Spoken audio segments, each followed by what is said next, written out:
नमस्कार साथियों, आदरित में आपका स्वागत है। मैं दीपक सिंह आपका फिर आज स्वागत करता हूं और एक नए विषय की शुरुआत करता हूं। विषय यह है कि थाईलैंड और कंबोडिया आपस में फिर लड़ गए हैं। लड़े किस चीज के लिए है? तो एक बहुत प्राचीन शिव मंदिर है जिसके लिए आपस में दोनों लड़ गए हैं। अभी आप फिलहाल में देखेंगे तो समझ नहीं आ रहा है कि दुनिया को क्या हो गया है। हर जगह युद्ध का माहौल है। हर देश एक दूसरे के खून के प्यासे बनते जा रहे हैं।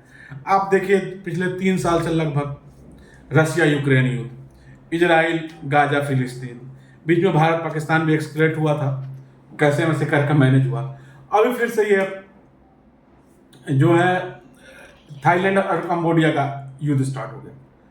ये क्या है एक्चुअल में? 24 जुलाई 2025 को अचानक से थाईलैंड ने कंबोडिया पर अटैक किया और फिर कंबोडिया भी उस पर एक से एक मिसाइल दागना स्टार्ट कर दिया।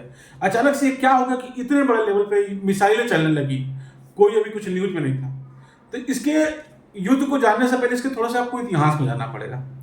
थाईलैंड और कंबोडिया ये दोनों, आप अगर जाएंगे 11वीं शताब्दी में, तो एक ये हिंदू साम्राज्य का हिस्सा हुआ करता था। भारत के इतिहास आपको अगर इसको पढ़ेंगे तो आपके भारत के इतिहास के बारे में पता चलेगा कि हिंदुत्व और सनातन कहाँ कहाँ तक फैला हुआ था। ये हिंदू धर्म का हिस्सा हुआ करते थे।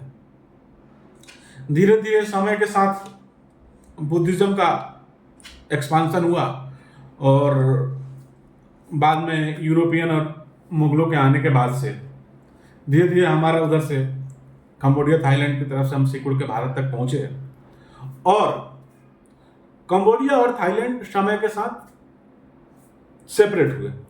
1941 से सेकेंड वर्ल्ड वॉर के टाइम पे, जब जापान ने, वर्ल्ड वॉर के पहले जापान भी बहुत तेजी से एक्सपांसन कर रहा था, तो उसने भी यहां पे कब्जा किया। लेकिन चूंकि सेकेंड वर्ल्ड वॉर हारा जापान, उस पर बम गिराया गया, जब एटॉमिक बम आया, तो जहां जहां भी जापान का कब्जा था, चाइना हो चाहे कंबोडिया हो, हर जगह से उसको छुड़वाया गया। उसी समय थाईलैंड और कंबोडिया के बॉर्डर पे एक शिव मंदिर था। आप वहां के बॉर्डर को अगर ज्योग्राफी को देखेंगे तो आप देखेंगे कि पूरे मतलब पहाड़ टाइप का है, और जैसे पहाड़ शुरू होता है, पहाड़ के ऊपर से पूरा का पूरा थाईलैंड शुरू हो जाता है, और पहाड़ के नीचे का जो पूरा हिस्सा है वो कंबोडिया है।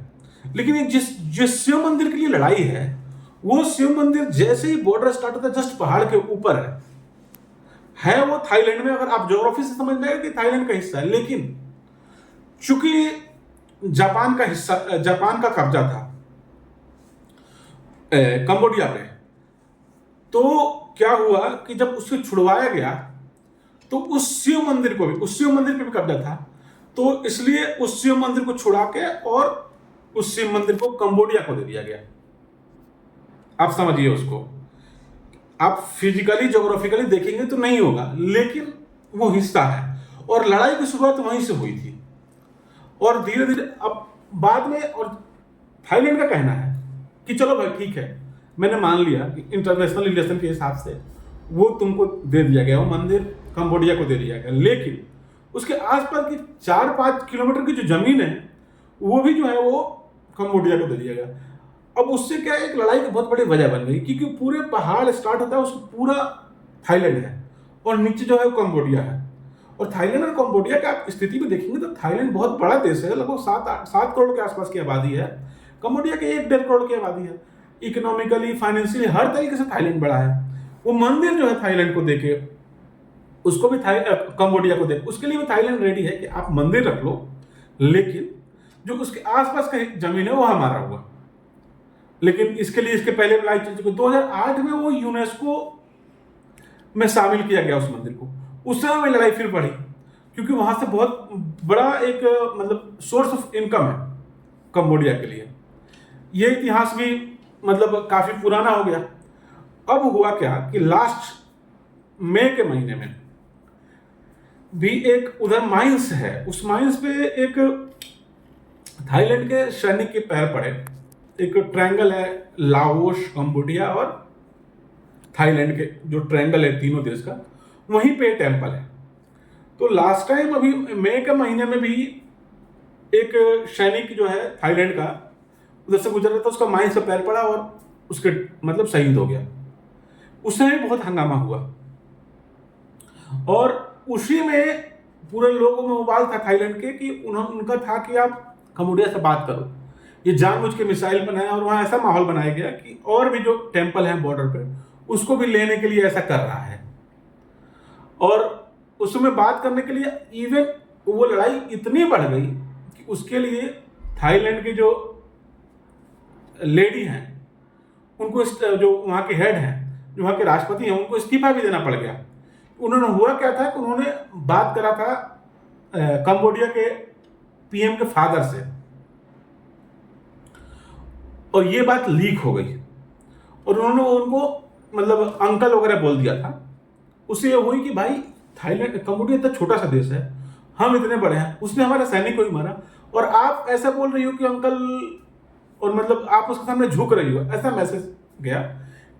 अब इतना हंगामा हो कि उनके ही पार्टी के लोगों ने उनके खिलाफ हंगामा किया और उनको इस्तीफा देना पड़ गया।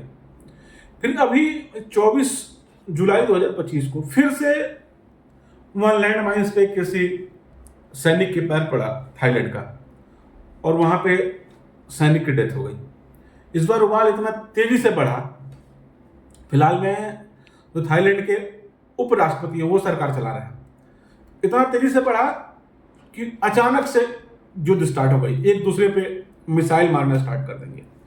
प्रेजेंट में उनका सिनेरियो आप देखेंगे तो जो थाईलैंड है जो सक्षम है, भारत का व्यापार दोनों के साथ है। थाईलैंड के पास जो है अमेरिका का मिसाइल वगैरह है और कंबोडिया के पास चाइना का बैकअप है। तो लोगों का ऐसा कहना है कि ये युद्ध जो है कंबोडिया का अटैक ये चाइना द्वारा करवाया जा रहा है, क्योंकि उसने ऐसा एग्रेसिव उसने उकसाया और तुरंत, क्योंकि कंबोडिया किसी भी स्थिति में थाईलैंड से निपटने के मतलब कैपेबल नहीं है, लेकिन वो ड्यू टू चाइना इन्फ्लुएंस वो उस पर अचानक से अटैक कर दिया और फिर से बहुत तेजी से युद्ध स्टार्ट हो गया। आपने बहुत सारे वीडियो फुटेज भी सोशल मीडिया पे चल रहे हैं कि रोड से मिसाइलें छोड़ी जा रही हैं, रोड पर टैंकर रख के कंबोडिया के द्वारा। और आसपास के जो बॉर्डर के लोग हैं बेचारे पूरे परेशान हैं, शेल्टर में जगह लिए हुए हैं। अब देखिए अब क्या होता है। अभी तक तो अमेरिका का कुछ प्रतिक्रिया आया नहीं है कि कैसे इसमें हस्तक्षेप करते हैं। अमेरिका, भारत, सबका वहाँ इंटरेस्ट है। भारत भी बहुत बड़े लेवल पर व्यापार करता है थाईलैंड से भी, कंबोडिया से भी। तो ये एक नया युद्ध फ्रंट न खुल जाए और ये बेचारे देश पिस न जाए। देखते जैसे भी ये कुछ होगा, जैसे कुछ नया अपडेट आता है मैं आपको अपडेट करूंगा। तब तक के लिए सेफ रहिए, सुरक्षित रहिए। जय हिंद, जय भारत।